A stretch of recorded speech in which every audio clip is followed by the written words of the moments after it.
what's up, friends? Grant Baldwin here. Welcome back to the Speaker Lab podcast. Good to have you here with us today. We are a couple weeks into the new year, so happy new year to you. Hope 2020 has started off strong.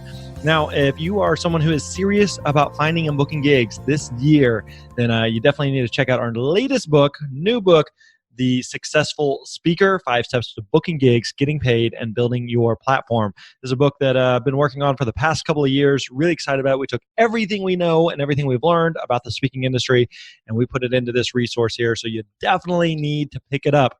You can actually pre-order it by going over to thespeakerlab.com/book. That's what it is, thespeakerlab.com/book.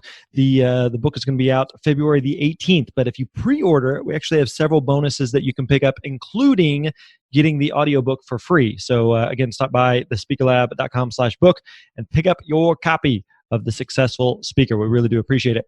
All right, so today we got a great guest. We have David Meerman Scott, and David is a very successful speaker. Has been in the business for a long time. We actually talk right out of the gate why he includes his middle name in kind of his marketing, his branding. We also talk about, as he speaks on a topic that is for a lot of potential audiences, how does he make sure that he doesn't get lost in the sea of other speakers? He actually does a lot of work speaking on Tony Robbins stages at his events. And so we talk about, how did that relationship come to be? How do you get to speak on Tony Robbins stage? So we talk that through. And then we also talk about the importance of speakers thinking about how they can turn their clients into fans and raving fans. And so a lot that we get into there. Plus, he tells one of the best stories at the end. I'm just telling you now, I don't recommend fast forwarding to the end, but if you only have a couple minutes, make sure you listen to the full thing, but listen to the end story. This is something he shared in a private group that we're in with professional speakers a few weeks ago. It is a hysterical story. You're going to love it. It's a nightmare for every speaker. His telling of it is amazing. So make sure that you stick around till the end for that. So let's jump right into this conversation with David Meerman Scott. Enjoy. Hey, what's up, friends? Grant Baldwin here. Welcome back to the Speaker Lab podcast. Good to have you here with us today. Today, joined by David Meerman Scott. David, you include the middle name. I read about this on the site. There's a thought behind it. But for a lot of speakers who have a common name, talk to us about why the middle name. This was one of the most important business decisions I ever made. This is a long time ago, more than 20 years ago. I did a Google search for David Scott. And oh my gosh, there's a David Scott who walked on the moon. There's a David Scott who at the time was a #1 Ironman triathlon champion. There's a David Scott who's a member of Congress from Georgia. I'm not going to be able to compete. So I recognized really early on I had to figure something out. So I used my middle name, which is Meerman, and I'm David Meerman Scott. I'm the only David Meerman Scott on the planet. And I actually think you're right, Grant, that any speaker who's thinking about going out there, it sounds really weird, but the name you use should be something that you can own in the search engines. And it can also be something that is easy to spell and remember. Do you have any issues? So what's the primary domain that you use today? So I use davidmeermanscott.com for my speaking business, but then for some of my books, for example, the latest one, Fanocracy, I use a separate URL for that. I used to have a separate URL for a blog, but I've rolled that under David Meerman Scott, which for me, I think is the right move.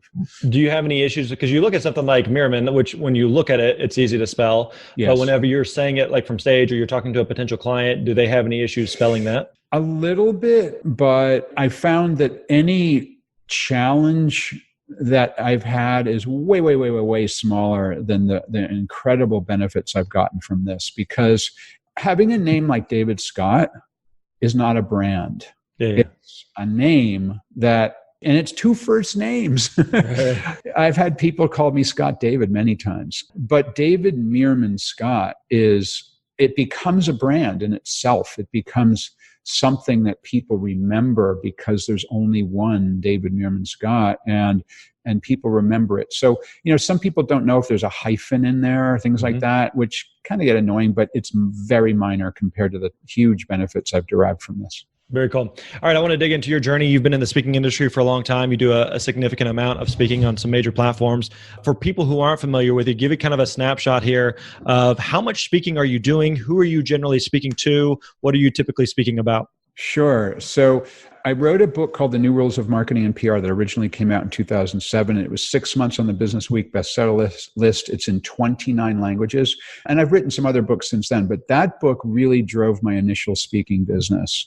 I do 30 to 40 a year, and I love especially doing international speaking gigs. I'm a sucker for anything, especially a country I've never been to or never spoken in.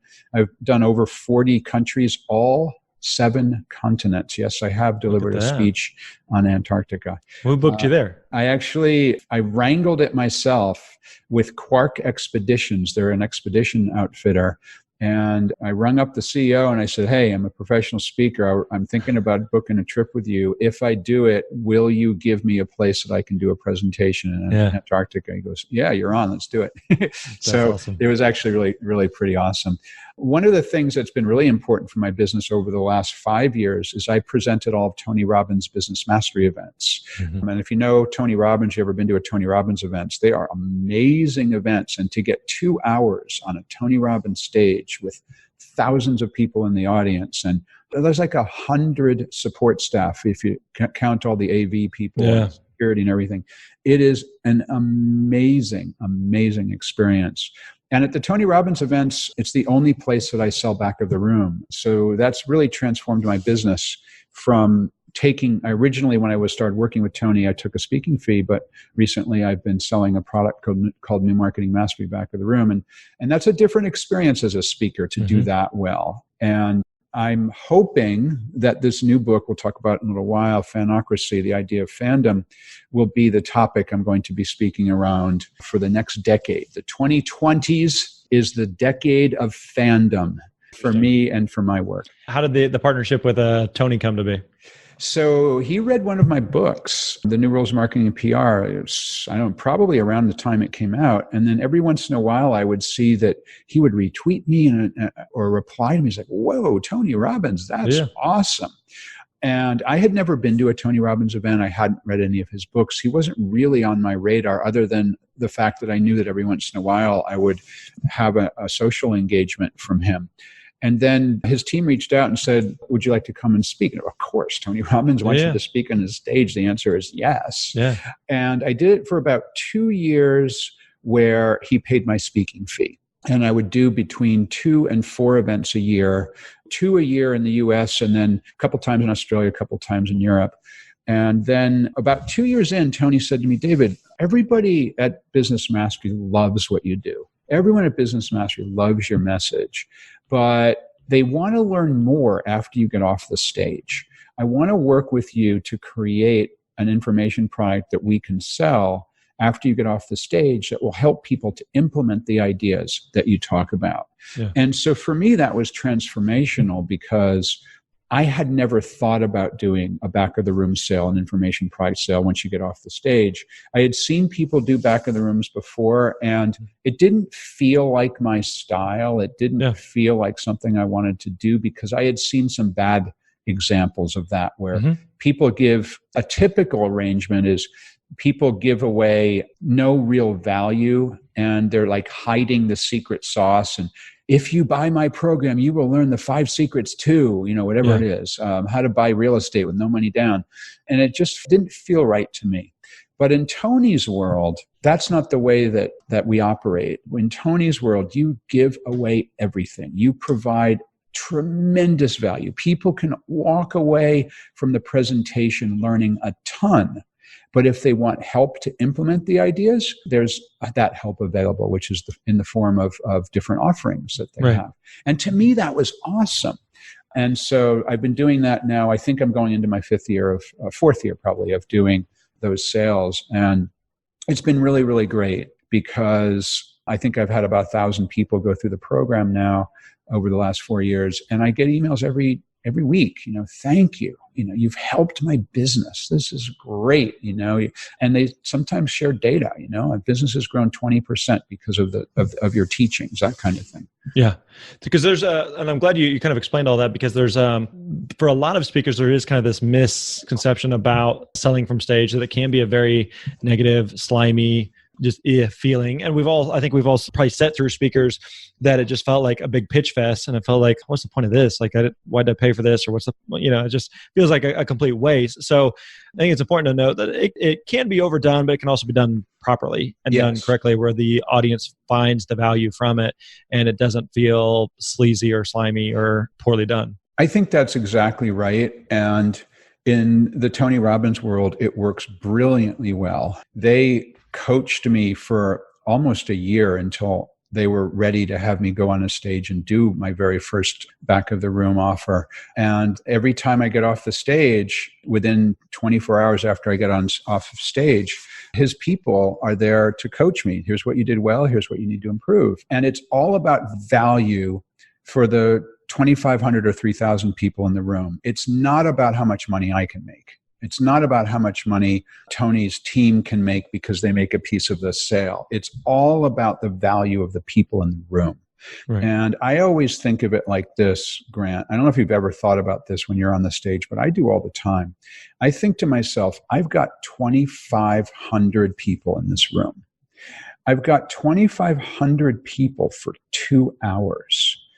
That's 5,000 hours of time. I'm doing the math here as I'm speaking. Divided by 24 hours. That's 208 days of people's time that I'm commanding, 24-hour days. Mm-hmm. If you were to break it down, say, well, some people sleep. That's a year of time that I've just commanded. I think of that all the time. Yeah. I have to deliver so much value, because I'm taking up 208 days out of the universe. And that's actually how I think of it. I don't know if it's a little bit woo-woo and airy-fairy and hippie-ish, but I do think that way. I'm taking from the universe this 208 days of time. I have to deliver way more value than that to compensate the universe for the time I'm taking. So, man, do I work hard on that stage. Right. Man, do I prepare before I get on that stage. And oh man, do I have to have every single person, even the ones who don't buy from me, every single person from there has to walk away and say, that was valuable. I'm glad I didn't stay in my hotel room. I'm curious, you speak a lot about marketing. Marketing seems to be obviously a big part of your world in terms of the topics that you speak on, the problems that you solve. Marketing is one of those topics that can also be a little universal in terms of it's really for every type of business. Anybody selling something of some form, it's for them. One of the challenges, as you well know from a speaking perspective, is if you try to go too wide and you try to speak to too many people, everyone's kind of like, I don't really know what they do or who they're exactly for. So how have you found a lane in marketing and yet made sure that you're not kind of lost in the sea of marketing speakers?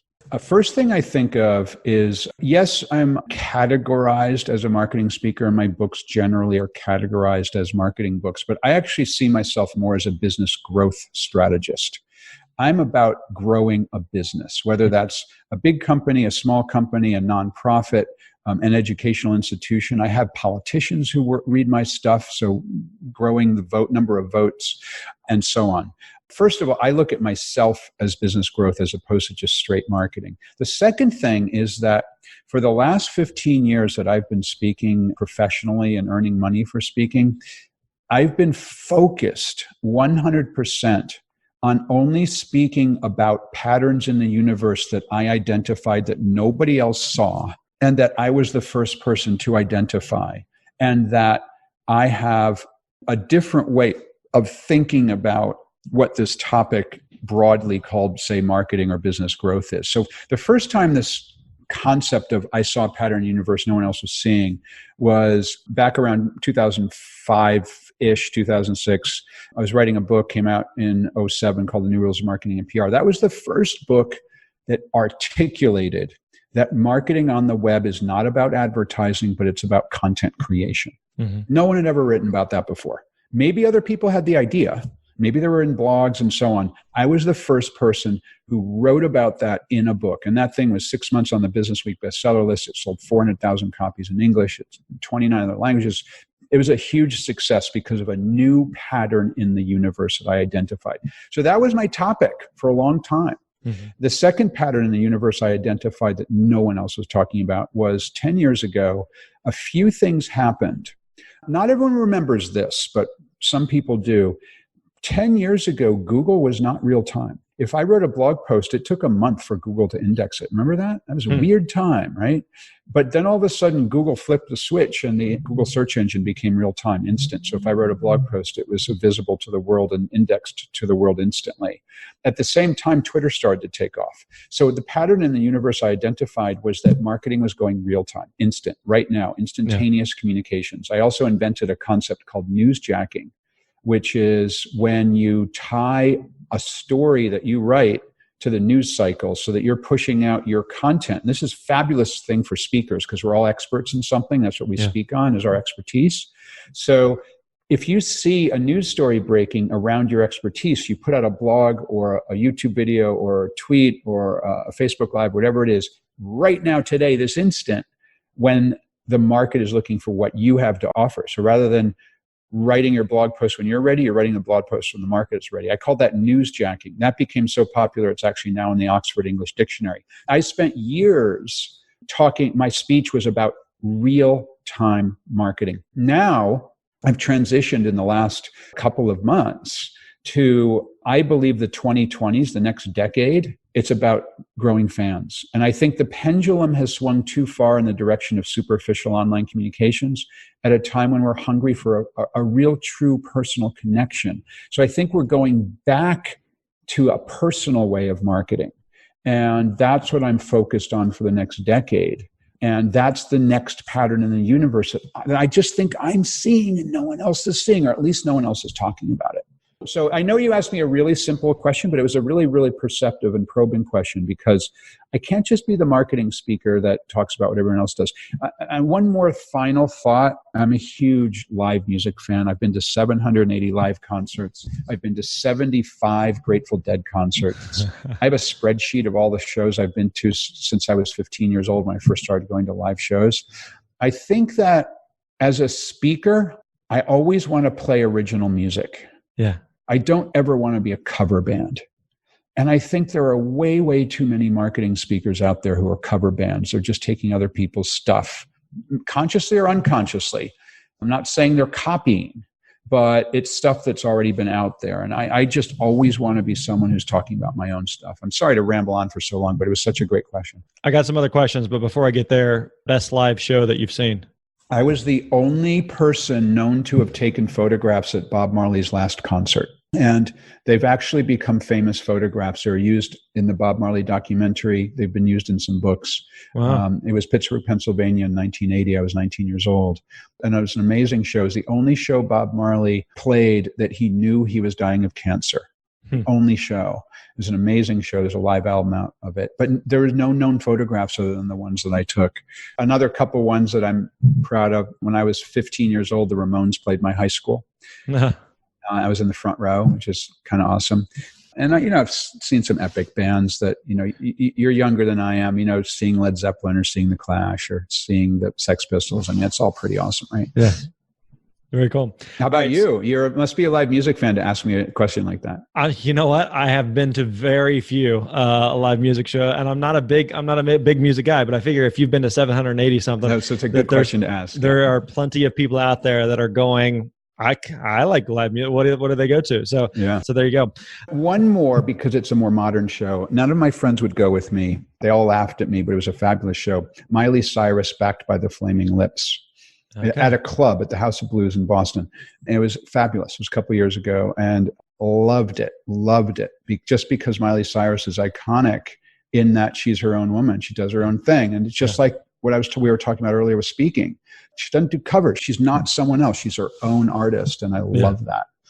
So one of the things that you talked about before with is some of these like big trends that you see and kind of, I see the wave coming. I'm going to start paddling the surfboard to get ahead of that. For a speaker that's in their space in a different industry outside of business growth or marketing, they're trying to think through like, I'm trying to stay a step ahead and I'm trying to stay ahead of the curve and identify things before either the market sees it or before other people, competitors see it or whoever identifies it. What are you doing to be aware, to look out, to have your radar up, to catch those waves before they arrive? What I do is I read a lot, but outside of what I write and speak about.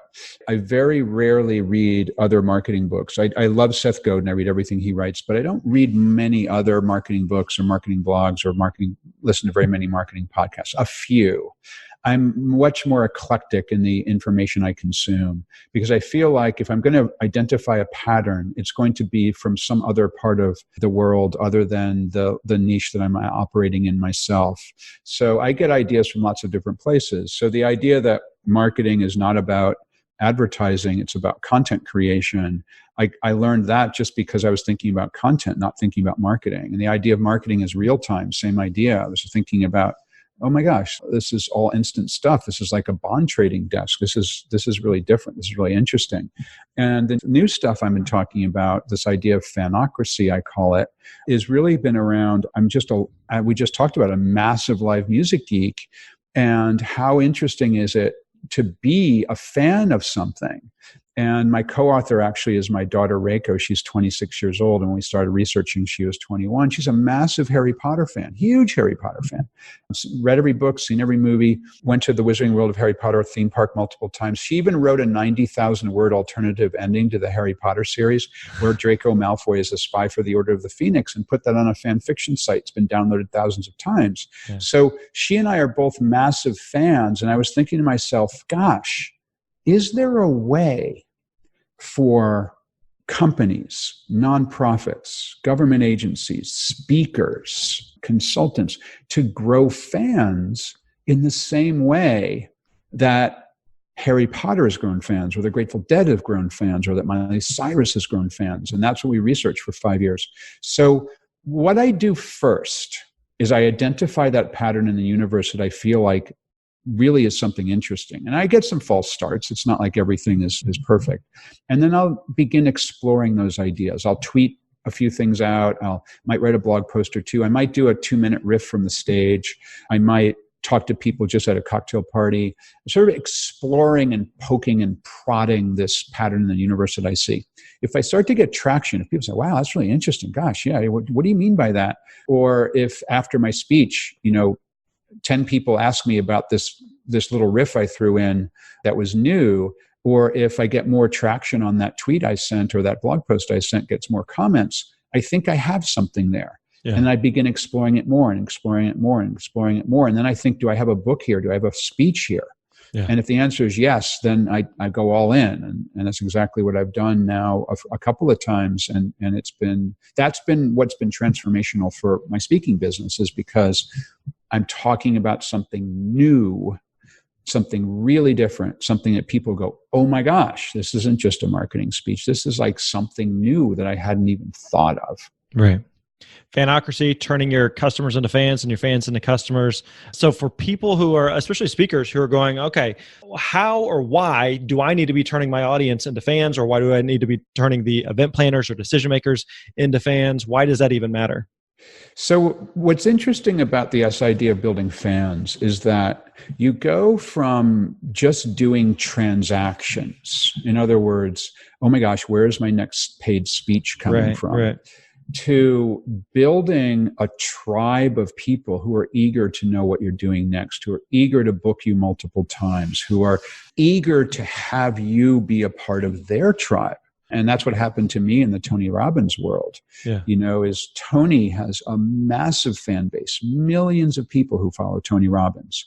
And just by Tony asking me to be a part of his tribe, it has a rub-off factor. And some of those people then become my fans. So I think looking at us, the business of being a speaker from the perspective of growing fans means that when you have a new work to get out there, you have a new speech to deliver, you have a new book that you want to push out there, you have a new podcast perhaps you want to launch, you've got a built-in audience that can help you along with that. And it's way better than always starting from scratch or always wondering where your next paid gig will come from, or worse. And gosh, I'm fortunate that for 15 years, I've never had to pitch a speech, but worse is when you have to hustle and pitch it and, sending out cold emails or whatever you have to do to get the gigs. And I know some people have a tremendous success with that, and that's great. I'm not saying it's wrong, But in my case, I would much rather have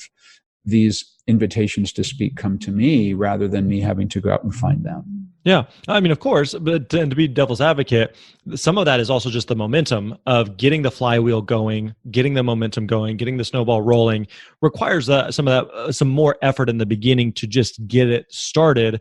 And then the fans it almost starts to become that flywheel where it starts to pick up momentum and word spreads. And hey, have you seen David speaking at this such and such event? Or I saw David speak 5 years ago. We need to have him come speak at our thing. Yeah. And speaking leads to more speaking. But when you're not speaking at all, or you're speaking just a couple of times trying to get it going, then it takes a little bit more of that kind of inertia and effort to get the ball moving. I think there's some truth to that, but let me share one specific idea around how speakers can build fans. And one of the most fascinating aspects of the research for this book was that we interviewed a bunch of neuroscientists. My daughter Reiko actually did a neuroscience degree at Columbia as her undergraduate degree, and she's now in her last year of medical school. So she comes at this whole idea of fandom from a scientific perspective, as well as being a fan of Harry Potter. And we interviewed some neuroscientists about what's actually happening in our brains when we become fans. And here's sort of the bottom line of this book in one sentence is that fandom is about a human connection. So I love going to live music shows. Yes, I love the music, but I love being with my friends. I love being a part of a tribe of people. When I go to a Grateful Dead show, I've been to 75, we know the lingo. You can turn to any other Grateful Dead fan at a Grateful Dead show and immediately have an instant bond because you're part of the same tribe. That is a really powerful connection that we humans, it's hardwired in our brains. It's part of our DNA.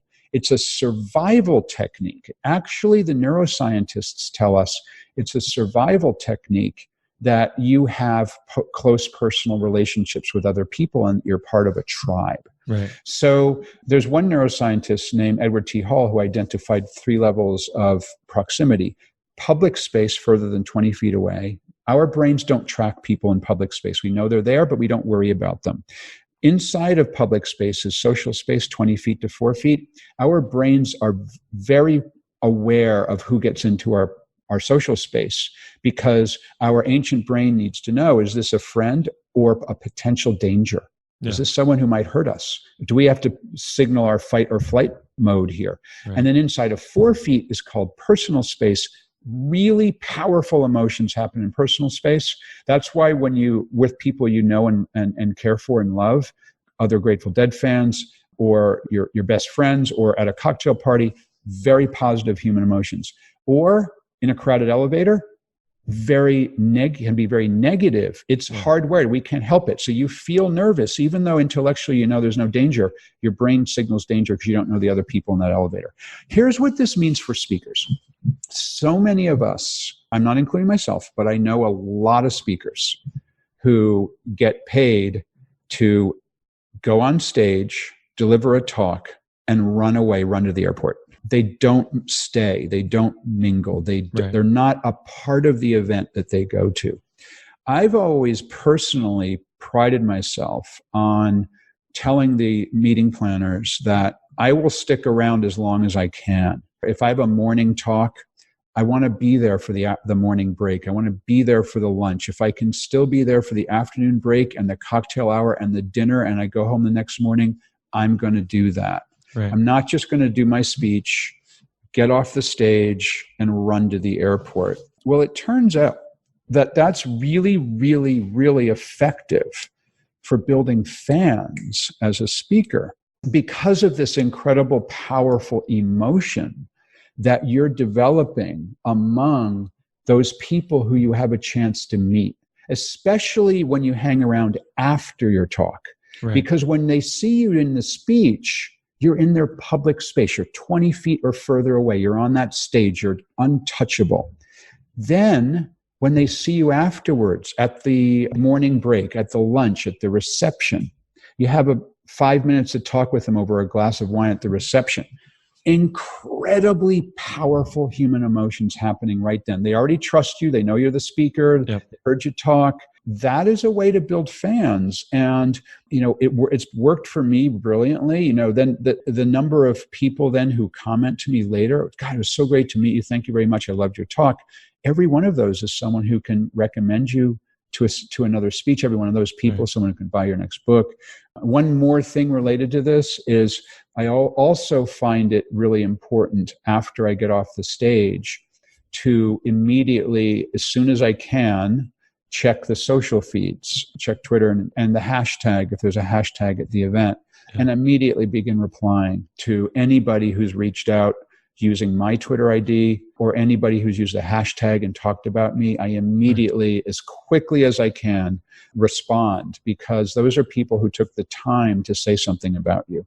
And I respond to them really quickly. So those are some of the things that I find around fandom that can work well for speakers. It's funny, you contrast the talking with people at an event after you speak with if you talk to them before you speak. It's just awkward. It's clunky. It's uncomfortable for everyone. They're like, wait, who are you? And why are you here? It's like, what do you do? What do you speak? And it's just weird. But after you speak, it's just night and day. It opens up all these opportunities that you're able to talk with people. And everything you just described there is oftentimes what an event planner is looking for. Right. So if you're mediocre at best on stage, but you're amazing off stage and you interact and you stick around, that's the type of speaker that clients want to work with. That's exactly the type of client, that's the type of speaker that clients want to refer and tell other people about, because nothing to do with what happened on stage, nothing to do with the content or the message or the delivery, but who they were off stage makes a huge, huge difference. Huge difference. And again, I've already said it a couple of times, but I am really surprised when people say, oh, my contract says I do a 45-minute speech. That's what I'm here for. That's what I'm going to do. Yeah. And then they're gone. You're right. I do not like going to the reception the night before I speak. I don't like it. Yep. I'll do it if the client wants me to, and I usually will normally drink alcohol before I speak. So I usually have a club soda or something, maybe one little bit of hors d'oeuvre, and I'm gone. I made my appearance, but I'm gone. Yep. I sometimes will ask a few random people, so, hey, why are you here? Where do you work? What are you looking forward to tomorrow? But for the most part, I'm like you. It feels awkward. That also that's our ancient brain kicking in. We don't know those people. Yep. And our brain is saying we can't trust them because we don't know them yet. Yeah. But then afterwards, when everyone in the audience knows, well, this is the guy that they handpicked to be here. This person is a part of our tribe now. Yeah. And you're on the stage for 45 minutes or an hour. Those interactions after that are fabulous. I love it. I'm like, and I hang around sometimes at the bitter end. I was at an event a couple of weeks ago, and it was a really, really fun cocktail party. And I hung around to the bitter end. I was one of the last people to leave. And not because I was purposely doing it to, grow fans or purposely doing it to please the meeting planners. I actually enjoyed the party a lot because I had a chance to speak with 15, 20 people, meaningful conversations who had seen me speak and had something that they wanted to chat with me about. I want to wrap up with this. We are in you and I are in a private Facebook group with a bunch of speakers. And one of the things I like to ask speakers from time to time is tell me about a horror story from the road. You had one recently. I had an epic horror story. A great one, which the telling of it on Facebook, because sometimes when you share something from stage, it doesn't always translate to the written word, but the way you described it in a Facebook post was phenomenal. So tell us the story. What was in Mexico or Cancun? Yeah, I was in Mexico. Yeah, I'd be happy to tell the story. It's every speaker's worst nightmare. So as a speaker, I've had these weird dreams, and I've had other speakers tell me they've had similar type dreams where you have to be on stage in an hour and you're naked and you can't find your clothes. Yeah. I mean, it's a weird, I don't know what it is, but it's like, oh my gosh, and you wake up in a cold sweat and you got 8 hours till you have to speak. So I have a routine before I speak. I do yoga. It's really important for me to do yoga. I actually travel with a yoga mat. That's how important it is to me. I almost always do it in my hotel room. I had an engagement in Mexico. There were 450 dealers from Mazda, the auto company, waiting for me. And it was their big annual event. It was a big deal. They booked me months before. It was a lot of phone calls prior to this. They actually built the CEO of Mazda North America's speech around the idea of fandom because they wanted it to coordinate with me. So it was a big deal. And so I'm all excited about this speech. I have an early morning call time. And so at 5 a.m., it's dark out. I decide I'm going to do yoga outside on the balcony because I want to do hot yoga. This is pretty awesome. And so I decided, you know what? I want to really get a proper sweat built up here. So I wore a Speedo. I'm also a lap swimmer, so I happen to have a Speedo with me. So I'm doing yoga in my Speedo. It was great. I did an hour of yoga, and I got sweaty and hot. It was wonderful.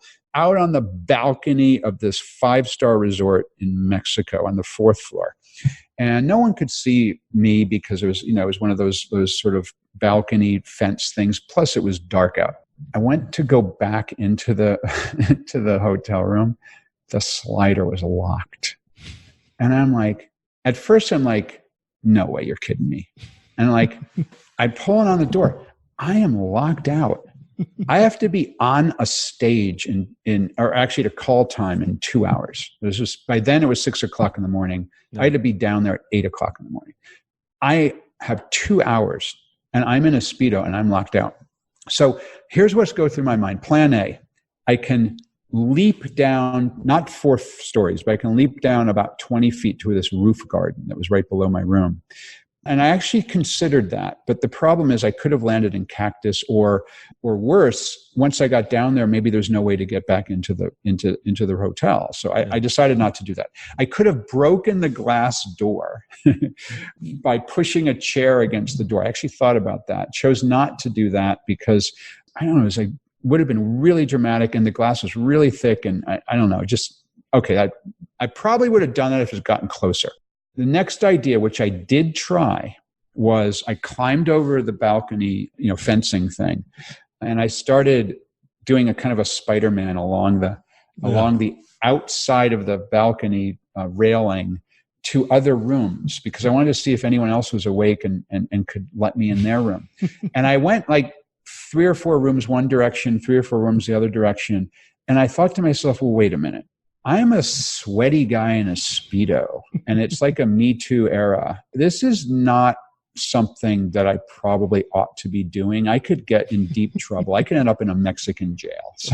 So I better not do that. So I went back to my room, climbed over, and then I thought the only thing I can possibly do is yell. So I waited and I waited and I waited, and by then I had to pee.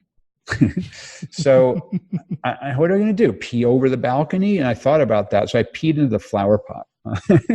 And then finally somebody came. So I yelled down, help, I'm stuck on the balcony. I can't get out.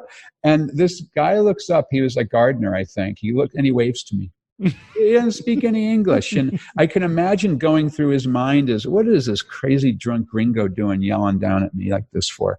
And then 2 more people came down. I yelled, help, I'm stuck. And they both waved to me too. It's like, this is, and now I'm getting really freaking nervous because it's 45 minutes till I have to be onto the stage for the call time. And finally, another person came by, help, do you speak English? Yes, I'm stuck, room, whatever the room number was, 486.